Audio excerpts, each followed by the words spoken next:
Hola a todos y a todas. En esta oportunidad vamos a estudiar la causalidad. La concepción de causa ha ocupado una posición de primacía en la tradición filosófica a lo largo de la historia, extendiendo su relevancia hacia diversas otras esferas del conocimiento, incluido por de pronto el ámbito del derecho. En la disciplina filosófica, la noción de causa ha sido objeto de un examen multidireccional, desde las antiguas reflexiones de los pensadores clásicos como Aristóteles, quien profundizó, como ustedes bien saben, en las causas formales, materiales, eficientes y finales, hasta incluso las deliberaciones contemporáneas que acontecen en el seno de la filosofía de la acción y la filosofía de la ética. En este contexto, la causa adquiere una posición central y trascendental. Se refiere a aquella íntima vinculación que subyace entre un acto o evento y sus inevitables, o si se quiere, inexorables consecuencias. En el ámbito jurídico, para que un individuo sea sujeto de responsabilidad, suele ser imperativo u obligatorio la condición de que su acción haya sido considerada la causa necesaria y directa de aquel resultado adverso o dañino. Este nexo causal no solo establece la imputación de responsabilidad, sino que al mismo tiempo ha suscitado un fecundo debate filosófico, pero también jurídico, en torno a su naturaleza y alcance.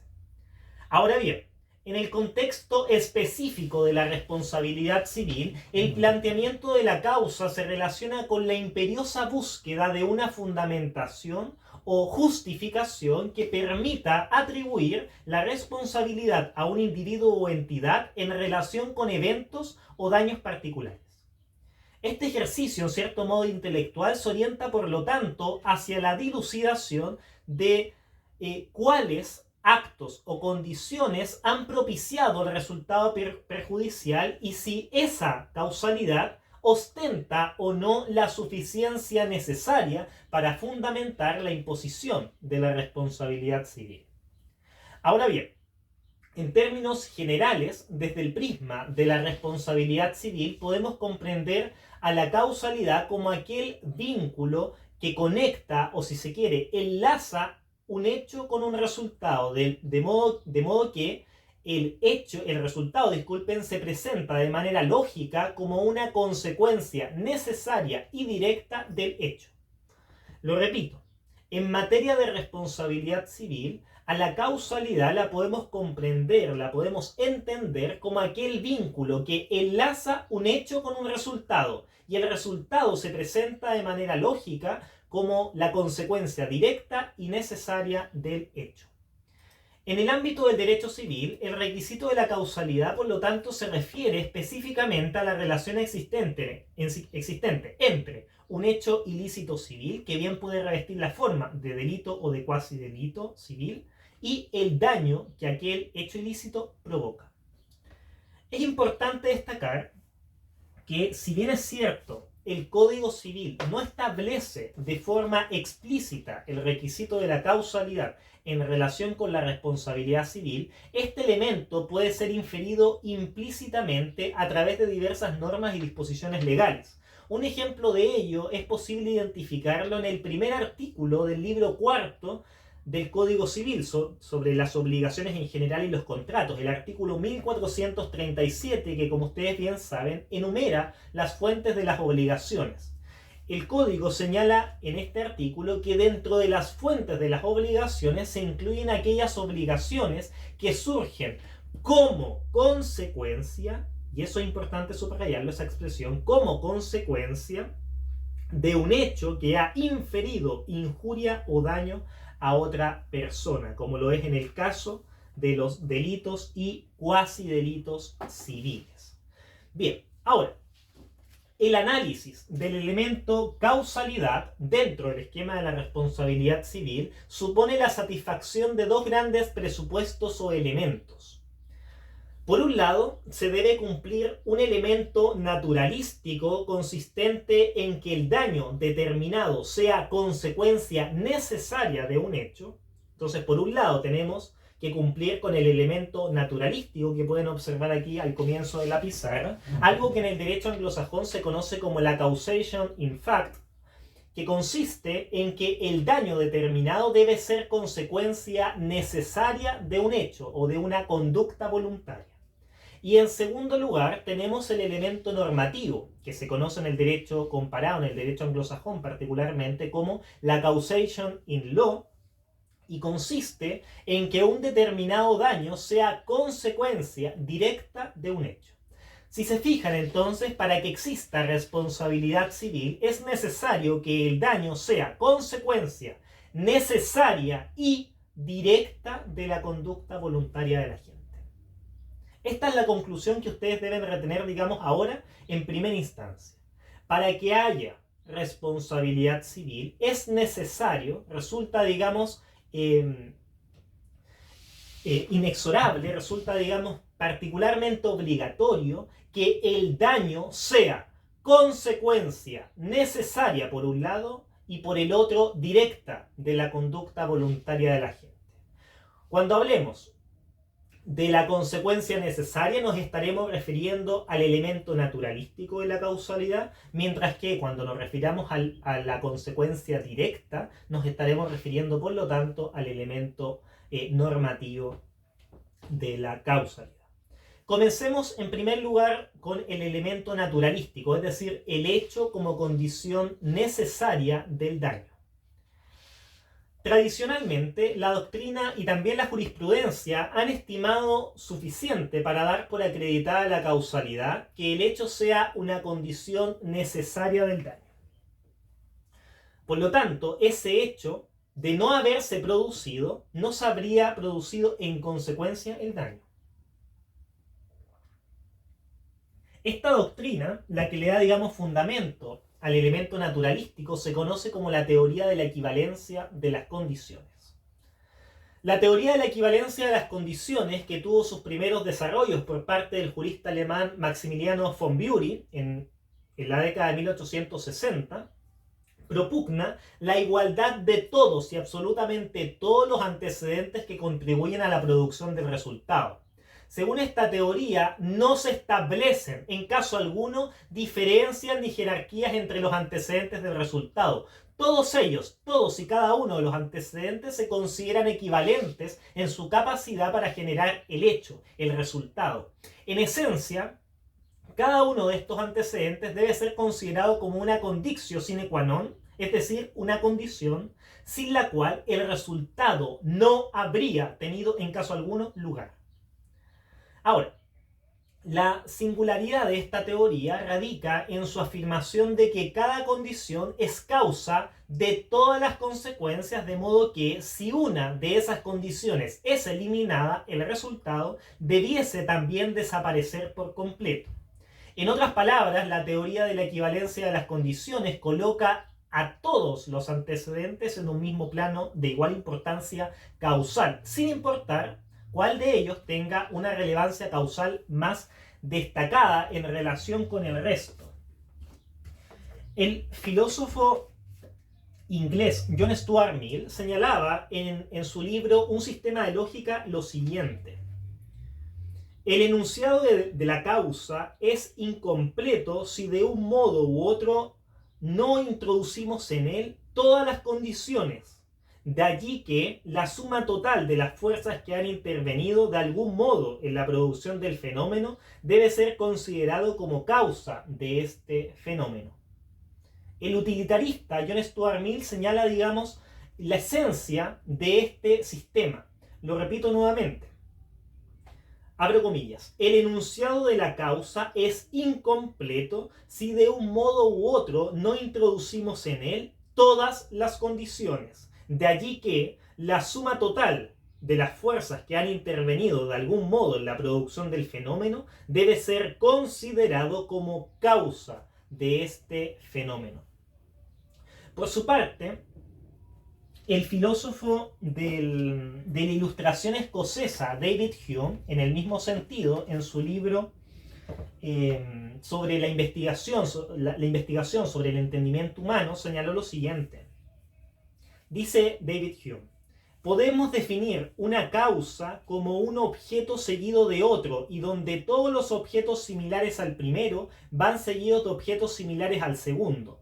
O en otras palabras, donde si el primer objeto no hubiera existido, el segundo nunca hubiera existido. Esta última frase de Hume es particularmente relevante. Es decir, si el primer objeto no hubiera existido, el segundo jamás hubiera existido.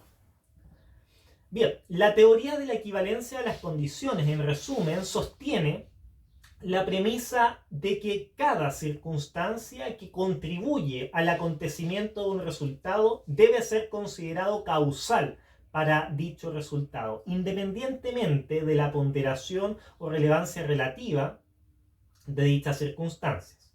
O en otras palabras, esta teoría, la teoría propugnada por vez primera por von Bury, la teoría de la equivalencia de las condiciones, sostiene que cada circunstancia que constituya un aporte al acaecimiento del resultado es causal para este, independientemente de su peso o de su importancia.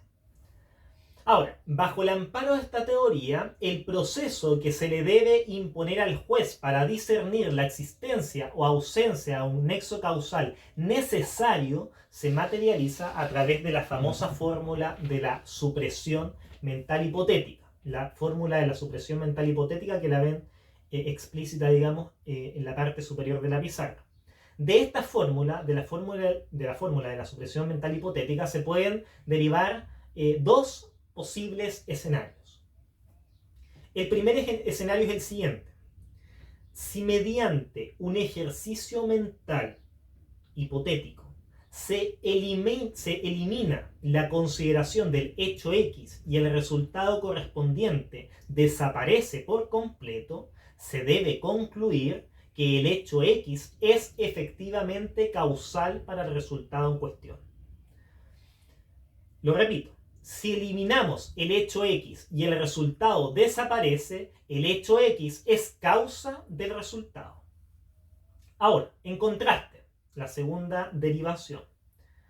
Si al suprimir mentalmente el hecho X y el resultado subsiste sin cambios, debemos concluir que el hecho X no puede ser considerado como causa para el resultado. Lo repito.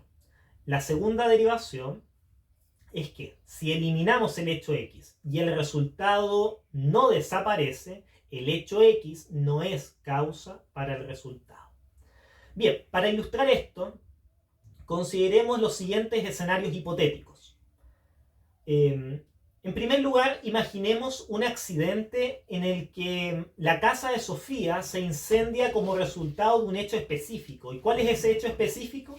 Que Jaime dejó encendida una vela cerca de la cortina y producto de esa vela se incendió la cortina y se incendió en consecuencia la casa. Llevemos a cabo entonces un ejercicio mental hipotético y eliminemos la conducta de Jaime. En ese caso, el resultado dañoso, es decir, el incendio de la casa de Sofía, tiene que necesariamente desaparecer por completo. Por lo tanto, si suprimimos hipotéticamente y de manera mental el hecho de Jaime, es decir, el haber puesto una vela cerca de la cortina, la conclusión es que el resultado dañino, es decir, el incendio en la casa de Sofía, debiese necesariamente desaparecer. Y en este contexto, como se suprime el hecho y desaparece el resultado, debiésemos concluir que la conducta de Jaime se revela como una causa necesaria para el resultado dañoso. Bien, ese sería, digamos, un primer escenario. Veamos ahora el segundo escenario. Consideremos en el mismo ejemplo una situación alternativa en la que el incendio en la casa de Sofía se origina debido a una explosión en las calderas de la cocina de su casa, de su hogar, sin ninguna relación con la vela de Jaime. Entonces, en un segundo escenario, incorporemos la circunstancia de que el incendio en la casa de Sofía no se produce a consecuencia de la vela de Jaime, sino que a consecuencia de una explosión en las calderas o una explosión en el calefón del hogar de Sofía. En ese sentido, si suprimimos mentalmente la conducta de Jaime, es decir, el hecho que dejó encendida una vela cerca de las cortinas, el resultado dañoso consistente en el incendio de la casa de Sofía no desaparece. Por lo tanto, ergo, la conducta de Jaime no es causa necesaria del daño consistente en el incendio de la casa de Sofía, ya que en este caso otro factor, es decir, la explosión de las calderas, fue la causa necesaria y determinante en la generación del resultado dañoso. Bien, espero haya quedado claro, digamos, esta breve explicación en torno a la teoría de la equivalencia de las condiciones. Ahora bien, para ya ir cerrando esta primera gran teoría, es interesante o resulta, digamos, pertinente destacar que esta teoría no está exenta de críticas y de controversias. De hecho, en Alemania, a mediados del siglo XX, se criticaba esta teoría señalando jocosamente que en el delito de adulterio terminaría siendo incluso responsable el carpintero que hizo la cama. Esta crítica, satírica naturalmente, subraya las posibles implicancias extremas de esta teoría de la equivalencia de las condiciones y resalta naturalmente la susceptibilidad a aplicaciones excesivamente amplias. Bien, veamos a continuación ahora el elemento normativo de la causalidad, es decir, el daño como consecuencia ya no necesaria, sino que como consecuencia directa de la conducta. Bien, de más está decir que en materia de responsabilidad civil solo se indemnizan los daños directos, por lo que resulta particularmente relevante determinar cuándo el daño es consecuencia directa de un hecho. Ahora, para lograr discernir esta cuestión se han desplegado diferentes teorías que vamos a pasar a revisar brevemente. Son, como pueden advertir aquí, la teoría de la causalidad próxima, la teoría de la causa adecuada, la teoría de la causa preponderante y la teoría de la causa eficiente. Bien, comencemos en primer lugar con la teoría de la causalidad próxima. La teoría de la causa próxima se fundamenta en la proximidad o cercanía temporal de un hecho con el resultado, considerando causa a aquel elemento que se halla cronológicamente más próximo, más estrecho, más cercano a la manifestación del resultado dañoso. En esta perspectiva, la responsabilidad se atribuye a aquellos elementos que se encuentran, digamos, relacionados con las consecuencias y se materializan y se manifiestan, mejor dicho, de manera inmediata al momento del acto perjudicial. La génesis de esta teoría, la teoría, digamos, de la causa próxima, se remonta al inglés Francis Bacon, quien en su obra Maxims of the Law señala lo siguiente. Dice Bacon, abro comillas, sería para el derecho una tarea infinita juzgar las causas de las causas y las acciones de unas sobre las otras. Lo repito, Francis Bacon señaló, sería para el derecho una tarea infinita juzgar las causas de las causas y las acciones de unas sobre las otras.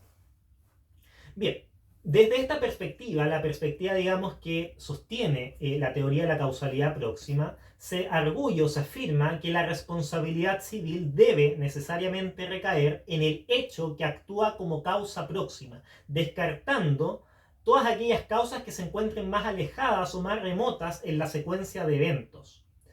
No obstante, esta teoría, lejos de ser perfecta, enfrenta una serie de críticas notables. En primer lugar, podemos señalar que no siempre es la causa principal o determinante del hecho dañoso la última circunstancia temporal. En algunos casos, factores anteriores, factores pretéritos, pueden haber también desempeñado un papel crucial en la aplicación rigurosa, en la generación, digamos, rigurosa del daño. Entonces, no siempre la última causa, la causa inmediata, va a ser aquella que desempeñó un papel crucial en la ocurrencia del hecho, lo que cuestiona naturalmente la aplicabilidad de esta teoría de la causa próxima. Y en segundo lugar, otra crítica es que esta teoría, la teoría de la causalidad inmediata, de la causalidad próxima, no proporciona respuestas claras, respuestas contundentes en situaciones en las que varían las condiciones o factores concurren de manera paralela o simultánea para producir el resultado. Es decir, la singularidad de la causa próxima se ve afectada o, si se quiere, desafiada cuando varios elementos parecen actuar al mismo tiempo y contribuir de manera similar en el resultado dañoso. Bien, eso se puede señalar por cuanto a la teoría de la causa próxima. Veamos a continuación la siguiente, la teoría de la causalidad adecuada. La teoría de la causa adecuada se fundamenta en aquella crucial distinción, o si se quiere, aquella suma divisio entre, por un lado, la causa adecuada, y por otro lado, las meras condiciones que pueden preceder en la producción de un daño o resultado. Esta perspectiva jurídica plantea que no cualquier condición involucrada en un evento puede ser considerado como una causa directa, sino que la causa debe ser, en términos generales, aquella condición que posee la idoneidad intrínseca para generar el resultado en cuestión. En otras palabras, la causa se caracteriza por tener aquella capacidad suficiente para producir el resultado dañoso. Ahora, la determinación de lo que constituye una causa adecuada se basa necesariamente en un examen del curso ordinario de la vida y naturalmente de la probabilidad. Según esta doctrina, la teoría de la causa adecuada se debe atribuir un daño al autor del hecho cuando dicho acto, dicho comportamiento es generalmente, o si se quiere, probablemente apropiado para producir las consecuencias dañosas. Por lo tanto, si desde la perspectiva de un observador imparcial u objetivo, la ocurrencia del hecho en cuestión se establece en relación con la ocurrencia del daño, se produce, digamos, se genera a consecuencia de un hecho plausible, será por lo tanto causa adecuada, lo que lleva naturalmente la atribución de la responsabilidad. Redondeo esta idea. Sí, la pregunta que debe hacerse, digamos, esta teoría es lo siguiente. O la pregunta que invita a esta teoría a realizarse principalmente por parte del juez es la siguiente. Si desde la perspectiva de un observador imparcial y objetivo, la ocurrencia del daño parece una consecuencia plausible del hecho en cuestión, se establece una relación de causa adecuada, lo que lleva consigo la atribución de responsabilidad. Ahora bien, en contraposición a la causa adecuada, esta teoría sostiene que existen también condiciones que no tienen aquella idoneidad necesaria, es decir, la teoría de la causa adecuada argumenta que una condición no será adecuada como causa, sino que se convierte en una mera condición cuando se relaciona con factores intervinientes que desde una perspectiva objetiva e imparcial se considera altamente improbable o poco verosímil. En otras palabras, cuando una condición carece de idoneidad intrínseca para producir el resultado, se clasifica como una mera condición y no como una causa adecuada. En suma, la teoría de la causa adecuada postula que no todas las condiciones que preceden a la producción de un daño son equivalentes. Se distingue, por lo tanto, entre causa, por un lado, que es aquella que intrínsecamente es idónea para producir el resultado, y por el otro lado las meras condiciones, que son aquellas que carecen de la idoneidad suficiente para producir el resultado. Esta distinción entre causa y meras condiciones resulta esencial para la atribución de responsabilidad y contribuye naturalmente a determinar si un hecho específico puede considerarse o no como la causa directa de un resultado dañoso. Veamos a continuación un ejemplo de aplicación práctico, si se quiere, de la teoría de la causa adecuada. Imaginemos un supuesto en el que una persona, María, por ejemplo, conduce un automóvil a muy alta velocidad en una zona residencial. Como resultado de su exceso de velocidad, pierde el control del vehículo y choca contra una casa, causando inexorablemente daños materiales de carácter significativos. En este escenario, la teoría de la causa adecuada se aplicaría de la siguiente manera. En primer lugar, se deben evaluar todas las condiciones causales involucradas en el accidente.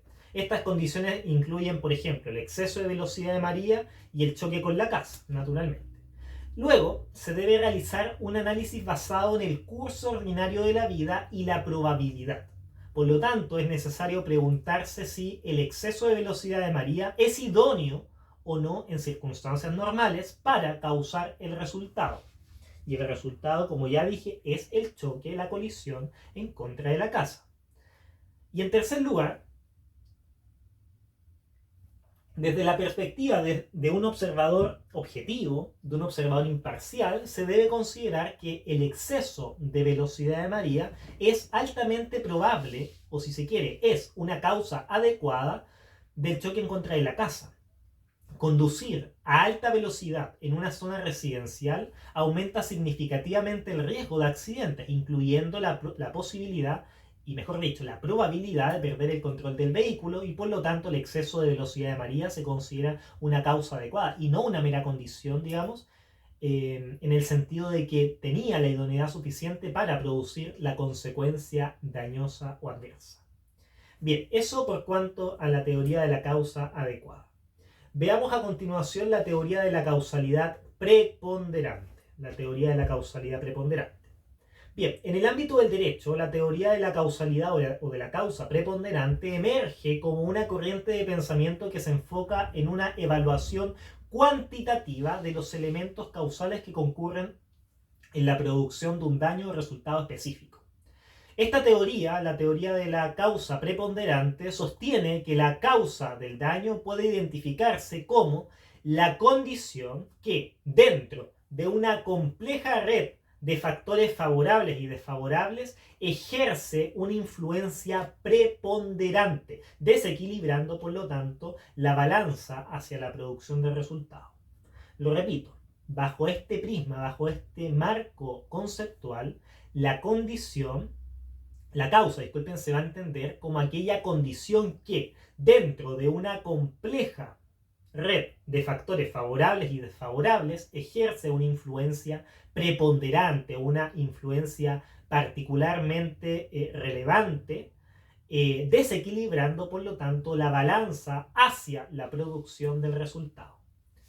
Bajo el paradigma de la causalidad preponderante se concede un énfasis significativo a la dimensión cuantitativa de la causalidad. En ese sentido, se argumenta que entre todos los elementos que convergen en la generación de un resultado, basta con destacar y considerar como causa primordial aquella que, en mayor medida, ha contribuido al surgimiento del efecto dañoso o del resultado dañoso. Esta perspectiva, como pueden darse cuenta, desafía la igualdad de todas las condiciones causales, enfatizando una jerarquía causal en función del grado de influencia cuantitativo. En esencia, la teoría de la causalidad preponderante se rige por el principio del predominio cuantitativo. Se rige, repito, por el principio del predominio cuantitativo que dictamina que en la compleja trama de eventos y condiciones que culminan en el daño, la causa preponderante es aquella que ha ejercido una influencia sustancial y determinante en la producción del resultado. A través de esta perspectiva se busca, por lo tanto, identificar y atribuir responsabilidad de manera proporcional, considerando la magnitud relativa de las diversas condiciones que participaron en el desencadenamiento del daño.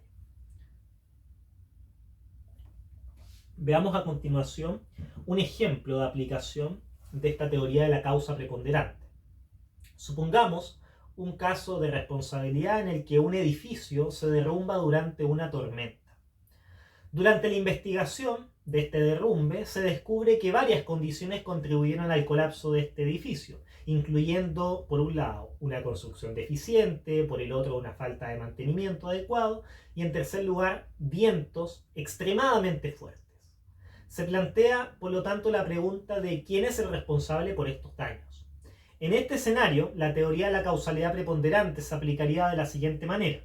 En primer lugar, se deben evaluar todas las condiciones causales involucradas en el derrumbe, que son la construcción deficiente, la falta de mantenimiento y los vientos particularmente intensos o fuertes. Luego, en segundo lugar, se debe realizar un ejercicio mental en el que se elimina cada una de estas condiciones una por una para determinar si la eliminación de una condición en particular habría evitado el derrumbe. Es decir, en segundo lugar, apliquemos, digamos, el elemento naturalístico, es decir, la teoría de la equivalencia de las condiciones, para determinar ante todo cuál de esas causas fue necesaria para la realización del resultado. Una vez que determinamos que todas ellas fueron necesarias, porque existe equivalencia en las condiciones, hay que aplicar esta teoría, la teoría de la causalidad preponderante. Entonces, si al eliminar mentalmente la construcción deficiente, el derrumbe aún se habría ocurrido debido a los fuertes vientos, se podría concluir que la condición preponderante en este caso fueron los vientos extremadamente fuertes y no la construcción deficiente. Entonces, si nosotros aplicamos, digamos, conjuntamente y de manera armónica la teoría de la equivalencia de las condiciones y luego la teoría de la causa preponderante, podemos llegar a la siguiente conclusión. Si al eliminar mentalmente la construcción deficiente, el derrumbe aún se hubiese producido, en ese caso debemos concluir que la construcción deficiente no fue preponderante en la generación del resultado, sino que por el contrario los vientos fuertes, los vientos particularmente intensos fueron una causa de mayor protagonismo en la generación del resultado. Por lo tanto, en este caso, la teoría de la causalidad preponderante atribuiría la responsabilidad principal a las condiciones climáticas y no a la construcción deficiente ni al mantenimiento inadecuado del edificio. ¿Ya? Ese sería, digamos, un ejemplo concreto en donde aplicaría esta teoría de la causa preponderante. Veamos ya por último la teoría de la causalidad eficiente. Dentro del marco de la reflexión jurídica, la teoría de la causalidad eficiente se erige como una perspectiva afín a la previamente abordada, o sea, la teoría de la causa preponderante, aunque con un matiz esencial. Otorga esta teoría, la teoría de la causa eficiente, una primacía a la condición que posea un mayor poder intrínseco, un poder intrínseco mayor o superior para causar el daño en cuestión. La teoría de la causa eficiente se basa en una evaluación ya no cuantitativa, sino que en una evaluación o pesquisa cualitativa de las diversas condiciones que concurren en un evento, considerando como causa del daño a aquella que exhibe la mayor eficacia intrínseca en el proceso causal con capacidad inherente para provocar el resultado dañoso. Entonces aquí se le da, como ya pueden advertir, una primacía a aquella causa que posee en sí, que posee de manera inherente una capacidad intrínseca cualitativa para producir el resultado dañoso. Ahora, en contraste con el enfoque cuantitativo de la causalidad preponderante, la teoría de la causalidad eficiente aboga o propugna por un análisis cualitativo y sustantivo de las condiciones causales. Aquí se deja de lado, digamos, el análisis propiamente aritmético o cuantitativo y se le da un énfasis fundamental al análisis o a la pesquisa cualitativa y sustantiva. Dentro de esta perspectiva, dentro de la perspectiva de la causa eficiente, se asume que no todas las condiciones que participan, digamos, en un evento, en la generación de un daño, tienen una misma influencia para poder generar el resultado. Más bien se argumenta por parte de esta teoría que la causa eficiente es aquella que, por su naturaleza intrínseca, por su naturaleza inmanente, posee una eficacia superior en la producción del daño. Ahora, para alcanzar esta conclusión es necesario llevar a cabo un minucioso examen, digamos, cualitativo de las condiciones implicadas en el proceso causal. Este análisis cualitativo permite, entre otras cosas, identificar aquellas condiciones que, en virtud de sus propiedades inherentes o inmanentes, sobresalen como causa principal del daño.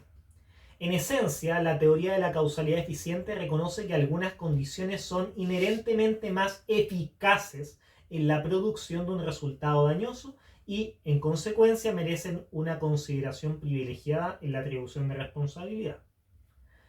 Bien, Aquí, por lo tanto, rige el principio de la primacía cualitativa y no el principio de la primacía cuantitativa, como sí sucedía a propósito de la teoría de la causa preponderante. Veamos a continuación un ejemplo de aplicación en donde se verifique la teoría de la causa o de la causalidad eficiente. Supongamos un accidente automovilístico en el que un vehículo se estrella contra un poste de luz en una intersección de dos calles, ¿ya? De dos avenidas relevantes. Durante la investigación de este hecho se descubre que el conductor estaba distraído porque estaba enviando mensajes de texto vía WhatsApp por su celular. Y además se concluye en la investigación que las condiciones de estas avenidas, de estas carreteras, si se quiere, estaban resbaladizas debido a las lluvias. A las lluvias que habían tenido lugar, digamos, en la mañana de ese día. En este caso, la teoría de la causalidad eficiente se aplicaría de la siguiente manera. En primer lugar, tenemos que evaluar todas las condiciones causales involucradas en el accidente, es decir, la distracción del conductor debido al uso del teléfono, de la herramienta WhatsApp, y también una condición causal es el estatus o la condición resbaladiza de la carretera o de la calle, digamos, debido a la lluvia. En segundo lugar, se debe realizar un análisis cualitativo, se debe necesariamente realizar un análisis cualitativo para determinar cuál de esas condiciones posee un mayor poder intrínseco para causar el daño. Si cualitativamente es más relevante el hecho de que las calles hayan estado resbaladizas, o bien que es más relevante desde el punto de vista cualitativo que el conductor haya estado mirando su celular al momento del accidente.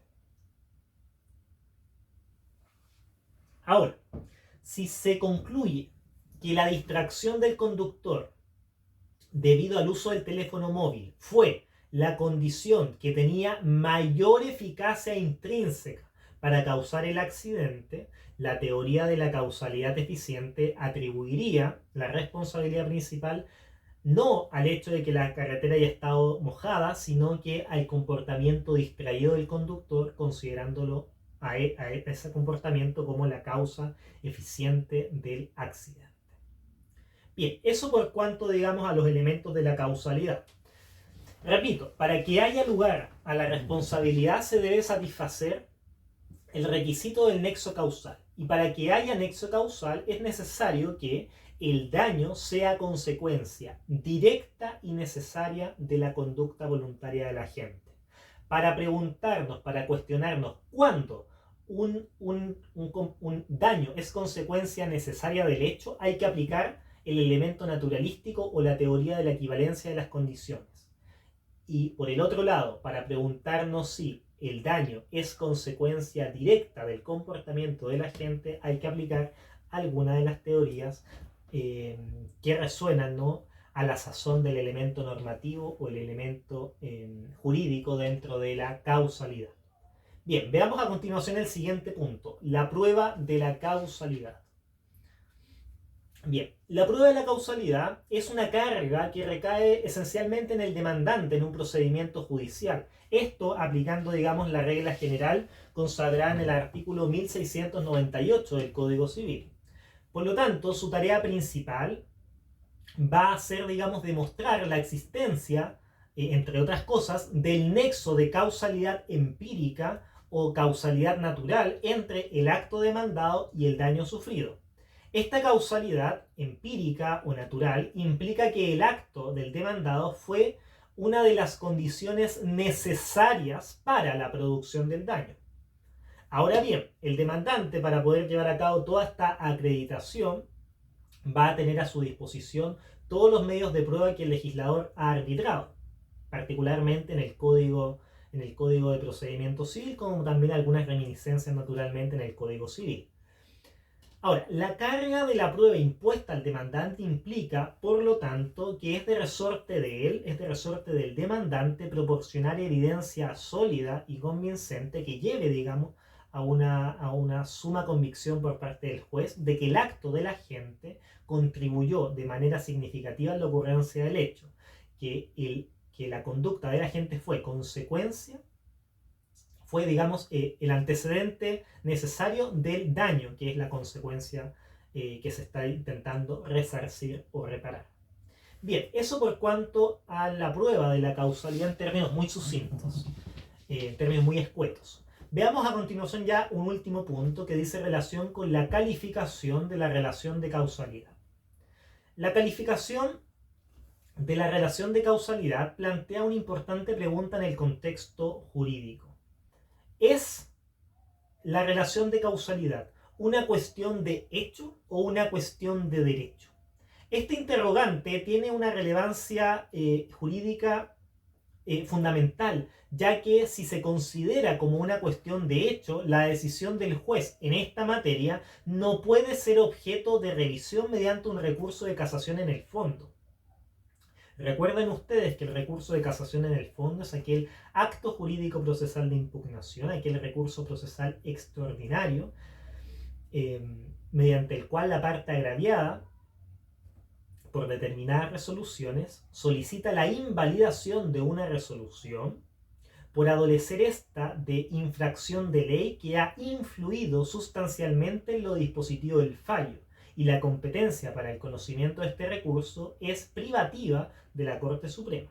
Entonces el punto es, si se aplica erróneamente las normas en relación con la causalidad, ¿eso implica un error de hecho o un error de derecho?